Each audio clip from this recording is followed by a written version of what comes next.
¿Qué tal, Brownies y Pegasisters? El 2022 ha llegado y con ello una nueva era para nosotros los fieles fans de las burras de colores, ya que por estas fechas se estará estrenando diverso contenido con respecto a la quinta generación, como lo son el especial de 44 minutos en mayo, el especial navideño en diciembre y por supuesto la primera temporada de la serie en septiembre, pero ya poseo todo un video explicando eso más a fondo. Por lo que ahora hablaremos sobre una de las cosas más atractivas sobre la franquicia, y ha sido fuente de mucho contenido y discusión para el fandom, desde memes, fanarts, animaciones, risas y carcajadas, y por supuesto decir... Es que sí entendí la referencia. Ya que sí, banda, My Little Pony ha sido una inmensa fuente de referencias, guiños y cameos de múltiples cosas sobre la cultura popular y la realidad misma, algunas siendo bastante obvias y otras que requieren un buen ojo y algo de conocimiento cultural. Básicamente esta franquicia es todo un océano de referencias y curiosidades a diversos temas y géneros que varios de ustedes conocerán, una línea que parece que la G5 va a continuar y que con suerte lo hará con el mismo ingenio y creatividad que la G4 logró dar. Es por eso que en esta ocasión vamos a repasar los 10 tipos de referencias y cameos que My Little Pony suele dar, divididos por categorías y géneros, acompañados con la mayor cantidad de ejemplos posibles. Y aclaro que únicamente mencionaré los casos dados en lo audiovisual, ya que las referencias en los cómics son otro océano que quizás sea mejor explorar en otro video. Por lo que sin más, comencemos. Iniciamos con las referencias a su género más directo, siendo este el de la animación occidental, en donde fácilmente podría hacer mención de todas las cosas alocadas que hace Pinky y cómo estas hacen alusión al estilo alocado e incoherente de las caricaturas clásicas, particularmente de los Looney Tunes. O incluso podríamos señalar las grandes semejanzas que las Cutie Mark Crusaders tienen con las chicas superpoderosas, una serie donde trabajó la creadora Lauren Faust junto a su esposo Craig McCracken, y hasta podemos ver una referencia a su rivalidad con la princesa Morbrooks a través de Diamond Tiara, pues no hace falta ser un genio para notar las similitudes, pues hablamos de niñas ricas consentidas con sus padres y que siempre llevan tiaras, pero más allá de eso también hay ciertos cameos de los que vale la pena hablar. Siendo uno de los más conocidos y populares los de nada más que Rick y Morty, esa popular serie para adultos creada por Justin Roiland y Dan Harmon y que llamó bastante la atención a propios extraños, ya que uno no se esperaría una conexión con ambas series, al menos no de forma oficial.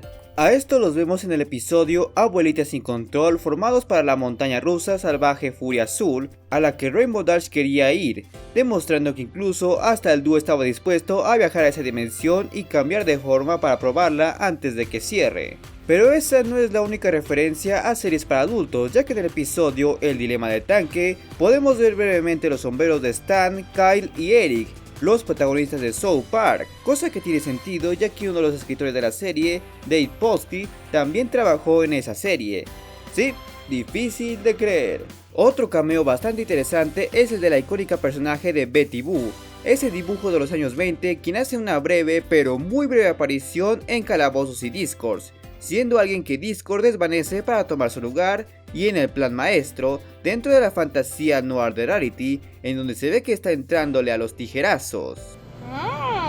Otro cameo que es un poco más sutil pero igual de reconocido es el del trío de fans de Feather Banks, que son una referencia a las trillizas Bandmates de La Bella y la Bestia, pues hasta dos de ellas poseen colores muy parecidos, y algo bastante similar lo podemos notar en la vendedora de libros de la fiesta de Moon Dancer, la cual guarda muchas semejanzas con Honey Lemon de Grandes Héroes, pues hasta tiene una Cutie Mark que hace referencia a eso. Y por supuesto no podemos olvidar las autorreferencias que Hasbro hace hacia sus propias franquicias, como el auto de DJ Pontry que es capaz de convertirse en toda una consola de DJ con luces y bocinas incluidas, siendo una clara referencia a los Transformers. O los disfraces que Discord y Rainbow Dash usan en el especial de Navidad, los cuales son exactamente los mismos que Snake Eyes y Storm Shadow de G.I. Joe, la franquicia menos querida de los hijos favoritos de Hasbro en la actualidad. Y también podemos ver un disfraz de James y los hologramas en el episodio Enfrentando el Temor. Sin embargo, los cameos más llamativos y hasta podría decir descarados están en la franquicia de Equestria Girls,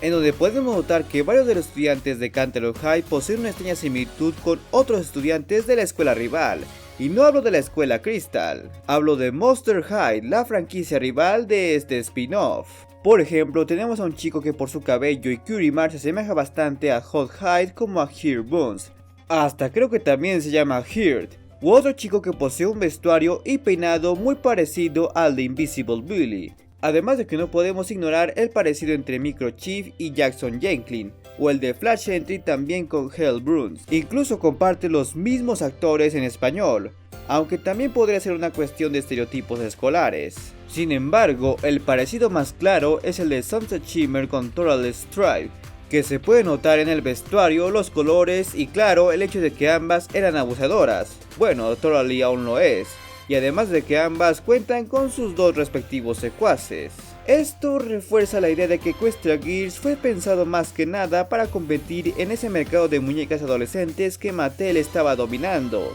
gracias a esta franquicia y a Barbie. Y claro que Hasbro no se quería quedarse sin su pedazo de pastel. Seguimos en nuestro noveno puesto con las referencias al manga y anime que son todavía más obvias y graciosas, además de que llegan a revelar bastante de los personajes. Creo que la que todos conocen es la que vemos en el episodio Enfrentando al Temor, en donde se nos revela que Fluttershy es una completa otaku, ya que hace dibujos ponificados de protagonistas femeninos clásicos como lo son Rama Tsaotome de Rama y Medio, Bulma de Dragon Ball, Utena Tenyu de Revolutionary Gear Utena o El Anillo Mágico en español, Rei Anayami de Evangelion y claro, Usagi Tsukino de Sailor Moon, quien por cierto es referenciada 2 veces en el mismo episodio, ya que vemos un disfraz de ella por la noche de Nightmare. Otra referencia, pero de estilo, la podemos encontrar en el corto de Equestria Girls protagonizado por Lyra y Bonbon, donde podemos encontrar un paralelismo entre el anime Kill la Kill, ya que el conflicto que ellas tienen posee varias similitudes en sus tomas con la pelea entre Kiryu y Matsuko y Matori y Ryuko.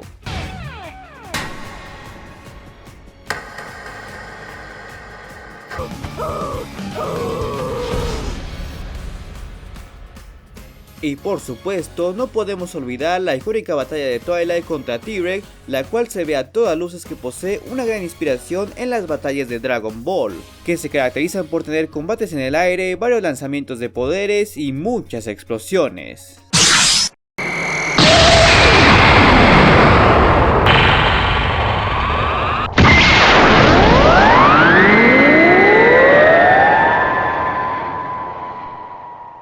Sin embargo, la que creo yo es la referencia más divertida es la de la escena Las princesas sueñan con magia, en donde vemos a Big Mom transformándose en una princesa alicornio al más puro estilo de la ya mencionada Sailor Moon, con los movimientos de cámara, los fondos y el brillo alrededor de su cuerpo de forma idéntica. Aunque bueno, hacer ese tipo de referencias a esa transformación ya es bastante común, pregúntale a He-Man.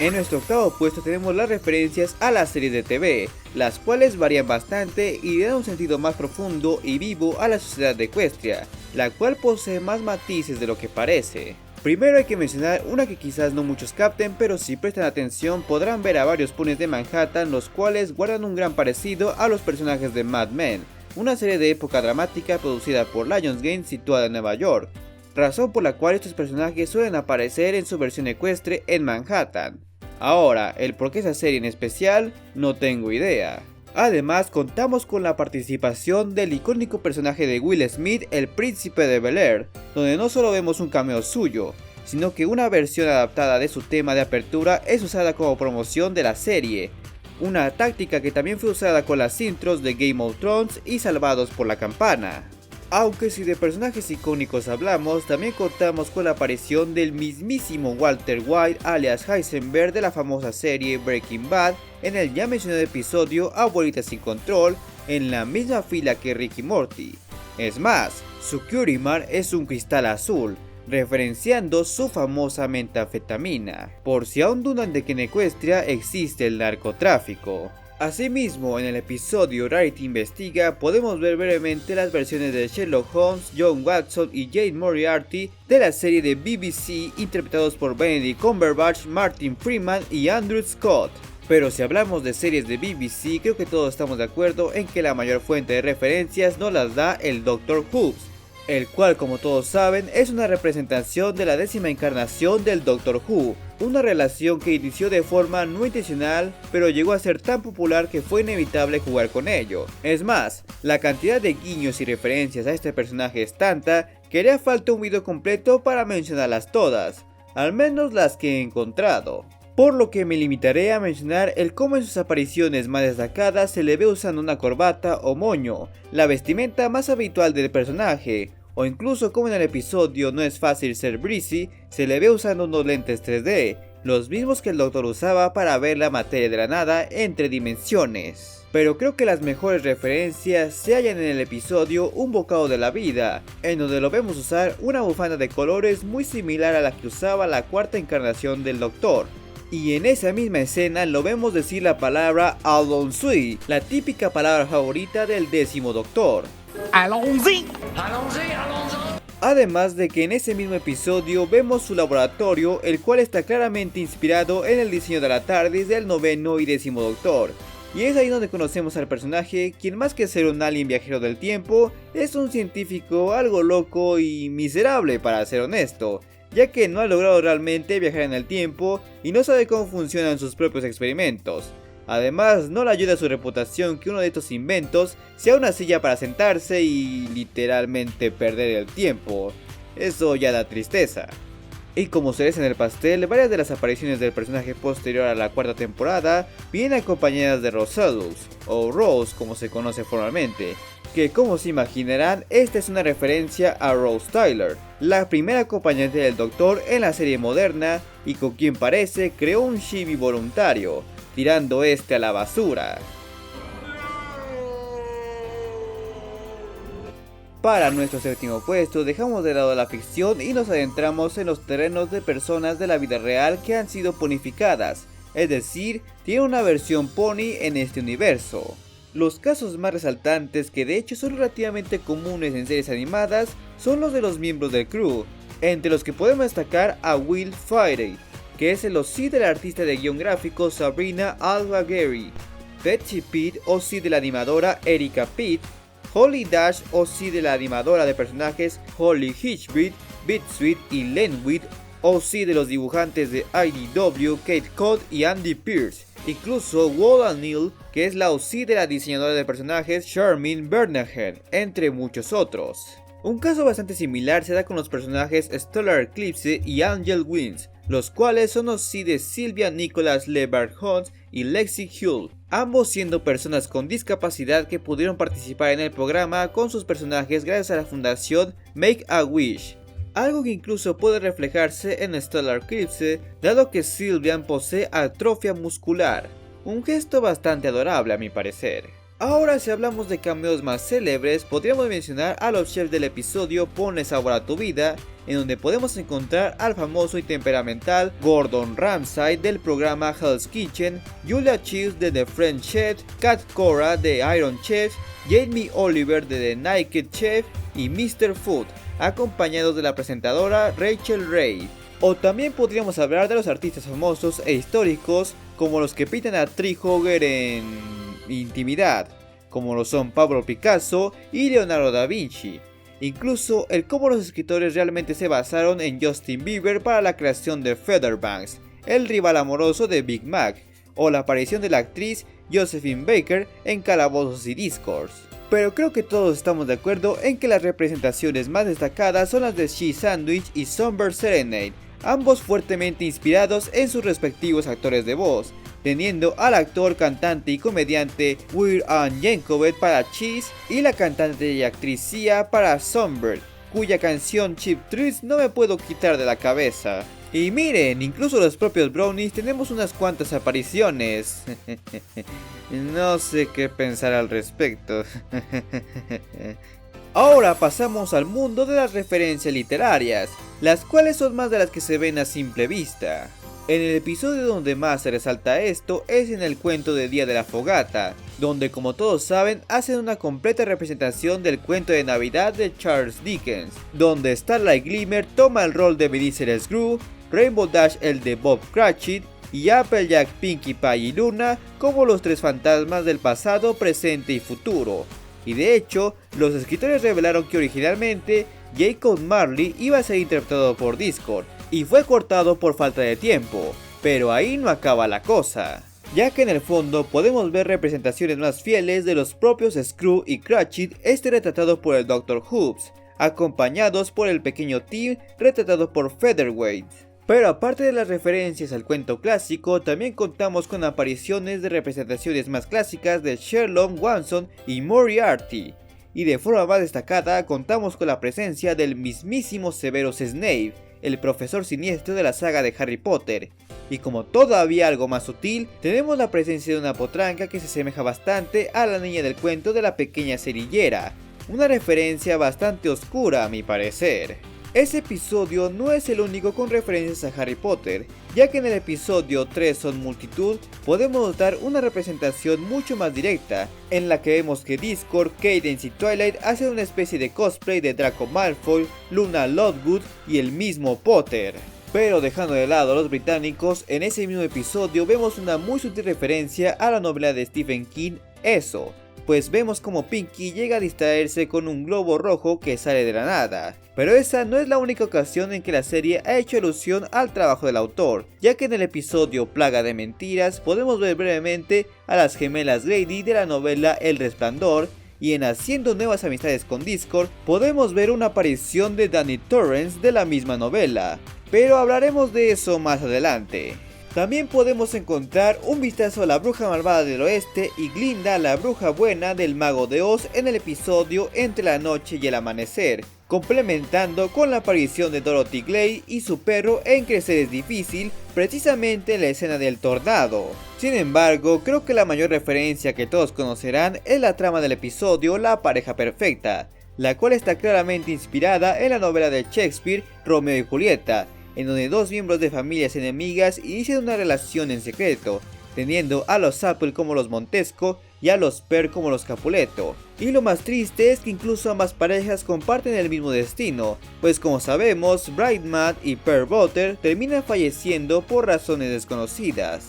En nuestro quinto puesto tenemos las referencias al mundo de los cómics, o más concretamente al de los superhéroes, que tiene bastante jugo que exprimir. Seguramente lo primero que se les vendrá a la mente a todos es el episodio Las Power Ponies, que es una completa representación del mundo de los superhéroes. Pues para empezar tenemos las propias Power Ponies, donde Mystery Man Velus está inspirada en la Mujer Maravilla y Batman, Fleet Second en los velocistas Flash y Quicksilver, Radiance en Star Sapphire y Linterna Verde, Zap en Storm, Sadie Ranger en Hulk, Masked Mad Horde según los directores en Cyclops, aunque más bien diría en Iceman, y Humdrum en Robin, pero la versión interpretada por Boone Ward en la serie clásica de los 60. Además de eso, es bastante claro que Melaniaca está fuertemente inspirada en el Guasón, tanto en su personalidad como en su origen, además de que la forma en cómo utiliza su cabello para moverse recuerda bastante al Dr. Octopus,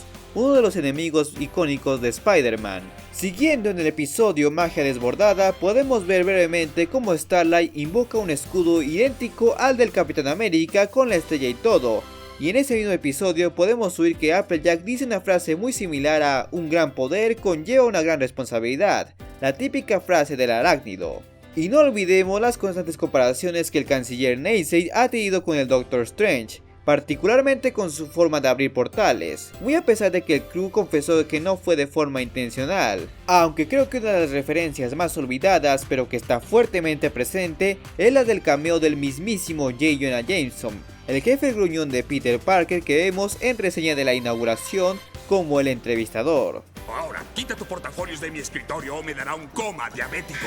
Seguimos en nuestro cuarto puesto, en donde tenemos las referencias y cameos a varias franquicias conocidas de videojuegos que, como gamer casual que soy, me emociona bastante. Creo que una de las más sonadas está en el episodio El hermano incómodo, en la que vemos a un pony rubio y con sombrero verde, el cual carga toda una carreta llena de gemas y además posee como Curimar un corazón pixeleado, siendo una obvia referencia a Zelda que diga Link de la afamada franquicia Legend of Zelda. También una enorme referencia la podemos encontrar en el vestuario de la toalla del futuro, la cual es bastante similar al traje de Solid Snake, el protagonista de la franquicia del fumado Kojima Metal Gear. Pero esa no es la única referencia a esta franquicia, ya que en el ya mencionado Haciendo Nuevas Amistades con Discord, podemos ver cómo este se oculta en una caja de cartón y cuando es descubierto por Pinky resalta un signo de admiración, algo sacado directamente de los juegos de esta saga de sigilo. Y no hay que olvidar la icónica y muy bien escondida aparición de Slenderman entre los arbustos en el episodio Pinky Apple Pie.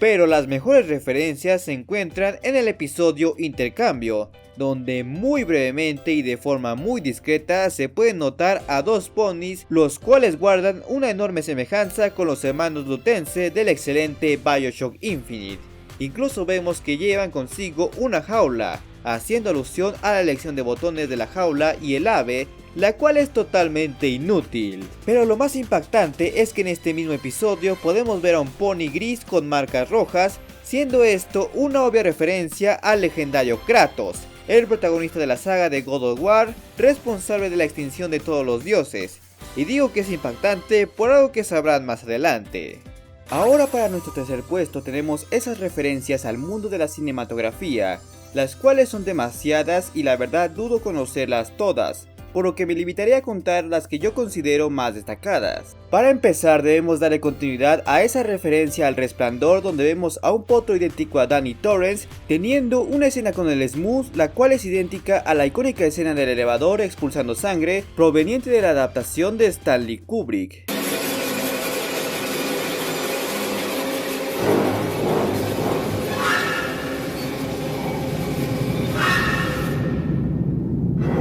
También debemos mencionar esa breve pero sustancial escena en la que Pinkie Pie hace una obvia referencia a Volver al Futuro, llevando la característica chaqueta de Marty McFly e incluso se puede escuchar un breve fragmento de la banda sonora clásica de la franquicia. Y por supuesto no hay que olvidarnos de los pósters de cine de Martin Bain, los cuales son parodias de Terminator, Harry Potter, Tiburón y Baile Caliente. Ahora si hablamos de cameos, en el episodio Ruina Fiestas tenemos uno doble, con la presencia de Nell Page y Del Griffin, los personajes de Steve Martin y John Candy de la película Nada en Común, acompañados de Kate McAllister, la madre de Kevin McAllister de la saga Mi Pobre Angelito. Y si hablamos de Mi Pobre Angelito, también hay que mencionar la presencia de la Dama de las Palomas de Mi Pobre Angelito 2 en el especial El Mejor Regalo, en donde también podemos ver a Buddy el Elfo, el personaje de Will Ferrell de la película Elf, quien por cierto también es atacado por un mapache. Otro cameo de gran resalto son los de Vincent Vega y Jules Wilfin, los icónicos personajes de John Travolta y Samuel L. Jackson de la afamada película Pulp Fiction de Quentin Tarantino, los cuales los podemos ver en reseña de la inauguración, sugiriendo que algo muy violento va a ocurrir en esa cafetería. Pero esa no es su única aparición, ya que otras versiones suyas pueden verse como los guardaespaldas de Somber Serenade en la película de 2017, y la verdad, si hubieran sido los mismos de la otra vez, habría sido una mejor referencia. Pero quienes sin duda son la más prominente y conocida referencia son el grupo de ponis de bolos que están inspirados en los protagonistas de la cinta El Gran Lebowski, protagonizada por Jet Pritchett, John Goodman y Steve Buscemi. Y digo que son de gran prominencia dado que ellos son los que más apariciones han tenido, llegando incluso a hablar en el episodio Un Bocado de la Vida, teniendo una competencia con el Dr. Hobbs. Para nuestro segundo puesto tenemos varias referencias e inspiraciones que My Little Pony toma de diversas culturas y sociedades del mundo real, algo que le añade mucho más realismo y profundidad a este universo, y me atrevo a decir que lo vuelve mucho más complejo que otros en su misma categoría.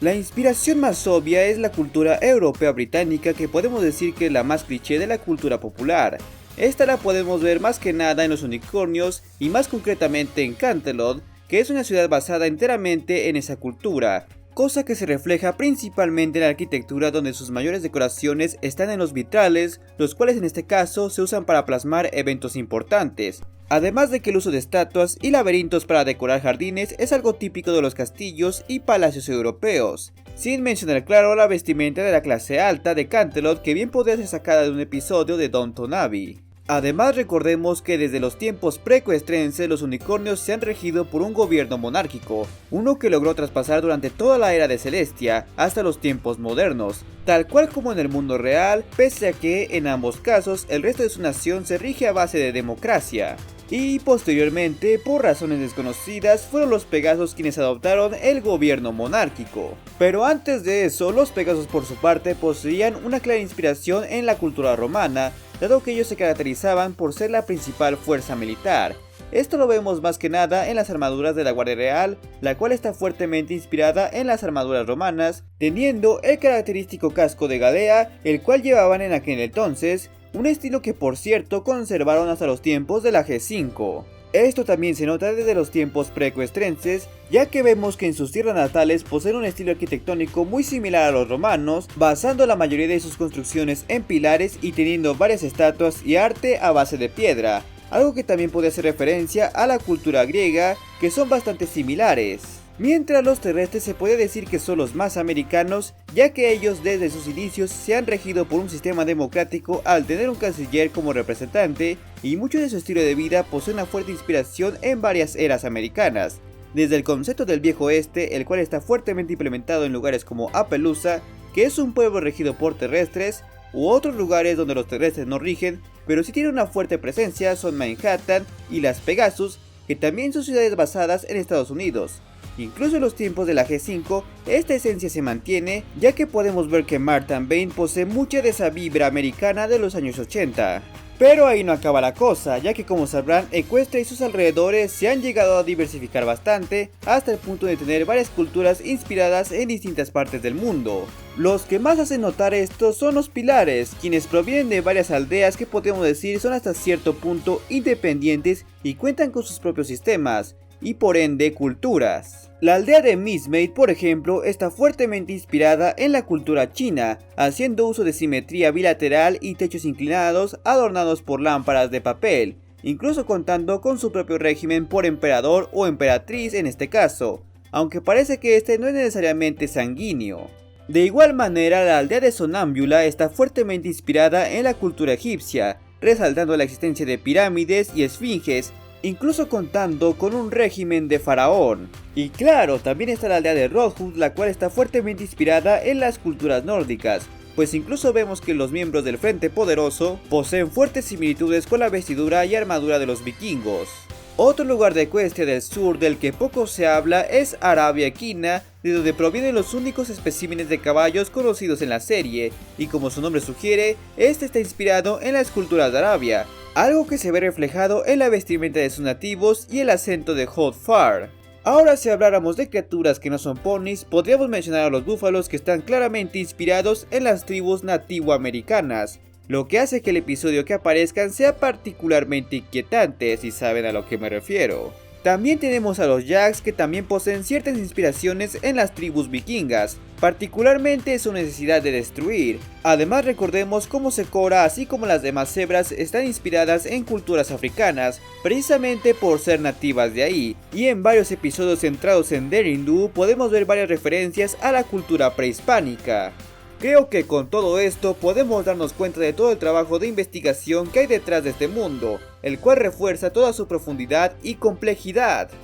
Y en nuestro primer puesto, como no podía ser de otra manera, vamos a hablar de la mayor influencia que la serie ha tenido, siendo esta la mitología de múltiples culturas alrededor del mundo. Básicamente podríamos decir que de ahí proviene el corazón de la franquicia, pues tan solo la existencia de Pegasos, unicornios y alicornios hace referencia a las míticas criaturas de la mitología griega. Razón por la cual la propia Lauren Faust motivó a los escritores de la serie desde sus inicios a poner múltiples criaturas y referencias a varias mitologías conocidas en la historia, pues recordemos que desde la primera temporada tenemos apariciones de criaturas como dragones, grifos, mantícoras, hidras, fénix, ortos, minotauros, jáglopes, esfinges, hipogrifos, entre muchos otros. Además, podemos ver varios lugares y objetos que hacen referencias a varias leyendas y cuentos mitológicos, como lo son el Tártaro y el Cerberus, que están tomados directamente de la mitología griega, donde dicho lugar era la guarida de Hades para las almas muertas. O también la existencia de las dadoras de regalos, las cuales combinan la leyenda de Santa Claus con la de las hermanas Morani,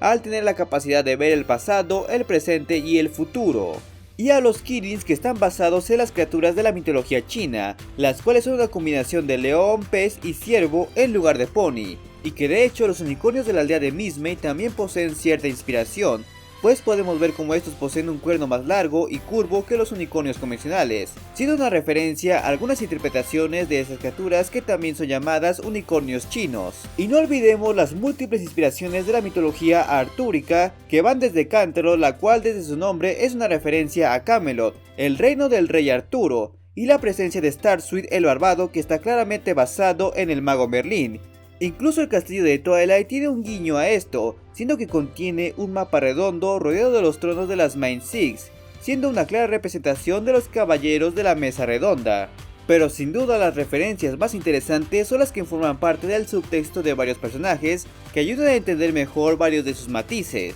Por ejemplo, el cómo utilizan el nombre de Celestia para reemplazarlo en cada oración que por lo general hace uso del nombre del dios cristiano, dando a entender que para los ponis su mayor deidad es la propia Celestia, cosa que no es rara de pensar si tomamos en cuenta que ella ha vivido por 1000 años y se ha encargado de la dirección y protección de toda su raza. Además, claro, que ella es la responsable de traer el día y por mucho tiempo también la noche. O sea, ella asegura el paso del tiempo, cosas que por lo general le atribuimos a las deidades como el dios cristiano. Pero no solo eso, ya que su relación con Luna podría ser fácilmente comparada con la relación de Zeus y Hades, uno encargándose del cielo y viéndolo todo desde arriba, mientras otro se encarga del inframundo cuidando las almas condenadas, lo que en el caso de Luna sería el mundo de los sueños y las almas en descanso, razón por la cual en varias adaptaciones a Hades se le ve como un malo resentido hacia Zeus, pese a que realmente no es así,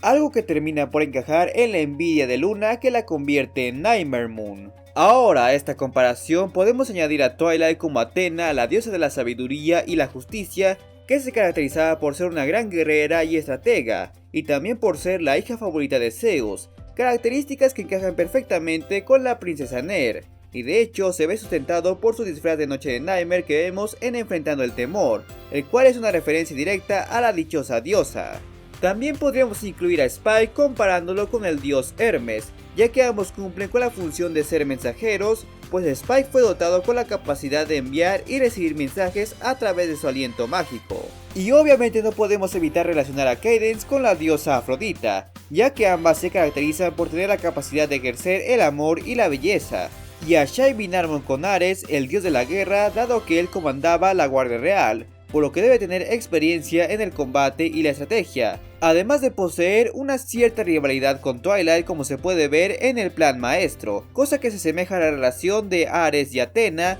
quienes también eran hermanos y guardaban una cierta rivalidad, sumado a que Athena ganaba todos sus conflictos. Esto nos lleva a relacionar a Floriger con Eros, el hijo de Ares y Afrodita, que es mejor conocido como Cupido, lo que explicaría las desproporcionadas alas del alicornio. A estas comparaciones podríamos agregar otros personajes con menos similitudes pero que aún así guardan unas cuantas, como lo sería la reina Nobo con Poseidón, dios de los mares, el príncipe Blood con Apolo, dios de la belleza, o incluso Discord con la diosa de la discordia Eris, aunque de hecho esa relación encajaría más con su prima que hasta incluso con parte del nombre. Yo quiero de lo que fuma este tipo. Sí, sé que pueden tacharme de loco por decir todo esto, pero la verdad solo hace falta pensarlo un poco para darse cuenta de cómo todo esto encaja. Y creo que sabiendo todo esto podemos darnos cuenta del nivel de atención, complejidad y dedicación que el crew de esta serie le ha dado desde sus comienzos. Y es más fácil entender por qué llegó a ser tan popular,